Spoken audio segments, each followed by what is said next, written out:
Hey everyone, Reverend Yost here, and it's time for another round of questions.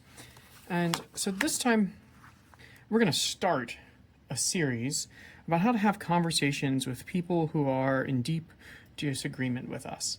And so first, I want to start with some of the research coming out of the Othering and Belonging Institute at UC Berkeley as kind of like the framework for like why we would even want to have these conversations. So first, we aren't necessarily made for this.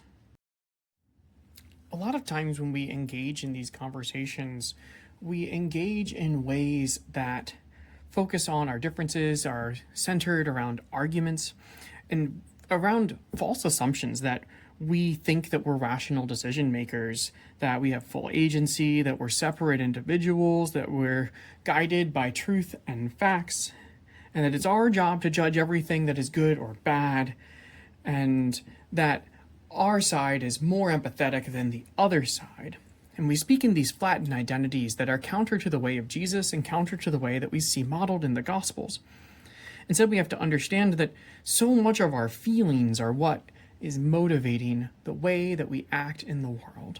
And so, the Othering and Belonging Institute says that othering, labeling people as the other, is the problem, and belonging is the solution.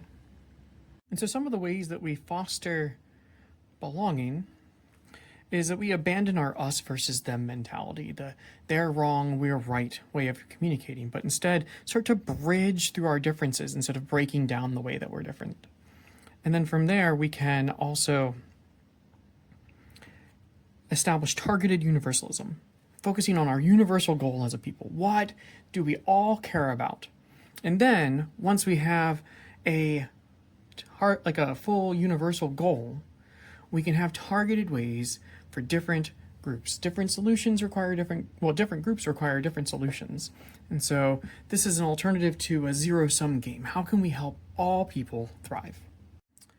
And so then from there, we can acknowledge what everyone is feeling, build this inspiring goal, identify what needs to change, and have a solid call to action that helps us get to that universal goal in ways that help all of the groups. That just sounds like the gospel.